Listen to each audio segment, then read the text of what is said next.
November 11th is the day we honor fallen heroes and those who have served in conflicts around the world. To remember the sacrifices that were made, and to make sure the mistakes of the past are not repeated. David Mitchell experienced World War II firsthand when he was sent overseas to occupy Germany. My buddy got blinded, he stepped in a mine and lost his eyes. But I was lucky, I never had no real trouble, But it was a war like no other. In those days, bombings of factories, infrastructure, and cities became the norm. A new evolution in warfare, not seen in prior wars.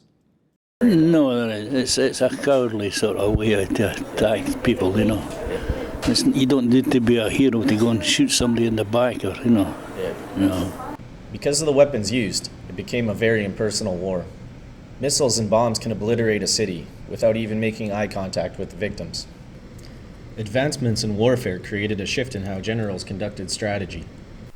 And it's technology that ultimately defeats Nazi Germany, whether it's breaking the German codes or the better airplanes that the Allies produced, and even at the end the Germans produced jet planes. In the years following World War II, advancements evolved again, and strategies changed. The Algerian independence is a very good example of that. The French poured in a lot of men and equipment, had the technology, their opponents did not, but there's an interesting maxim in guerrilla warfare. The guerrilla wins by simply surviving. Vietnam was a great example of guerrilla warfare. The Americans had the technology and troop advantage, and yet they lost to an army that was inferior in technology and logistics. You don't know where the enemy is, and you don't know who the enemy is. You can walk through a village, and everybody's nice. And then when you get out of the village, some of those people then come at you with weapons. By the time we get to the Bush Wars, like the Persian Gulf Wars, guerrilla warfare becomes very predominant. In the first Gulf War, the Iraqis didn't fight much, and the regime survived. In the second Gulf War, there is no resistance whatsoever, and the Americans rolled into Baghdad. However, the definition of victory changes. What does it mean to win? You win a tactical battle, but you don't win the country. And within a very short period of time, a massive guerrilla movement takes place. What we call, terrorists, and they're quite effective in bogging down the Americans and inflicting casualties. History professor Gerald Mattis says that guerrilla warfare is the wave of the future, and the counterpart for it will be special forces. We're going to see less and less citizen armies, which was the case of World War II and World War I, and more specialized armies. Smaller, highly mobile, superbly trained, and hence more expensive, but much fewer. Navy SEALs, Marines, Marine reconnaissance forces, Green Berets.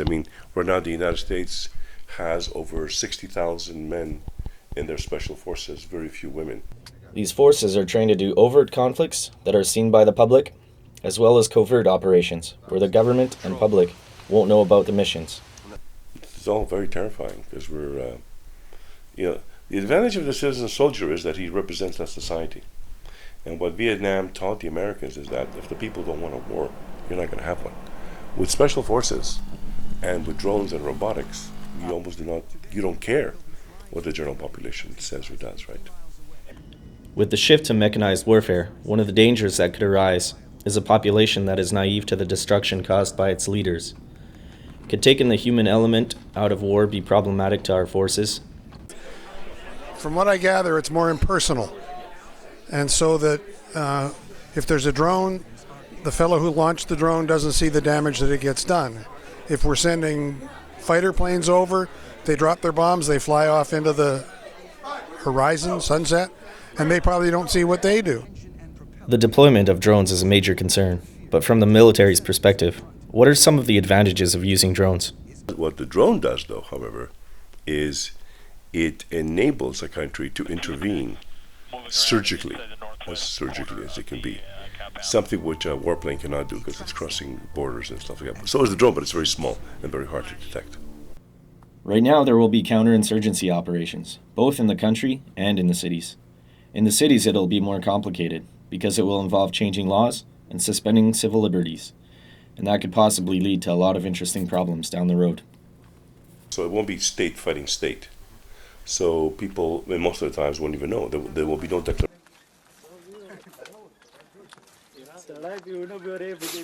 up, and then the guerrilla is being destroyed. Nobody will be able to deny that, and on it will go. We are now seeing the shift into robotics and computerized warfare. Cyber warfare will be the ultimate future, where you destroy someone's electronic infrastructure, and the war will be won without even firing a shot. For the Langara Voice, this is Lucas Jonka.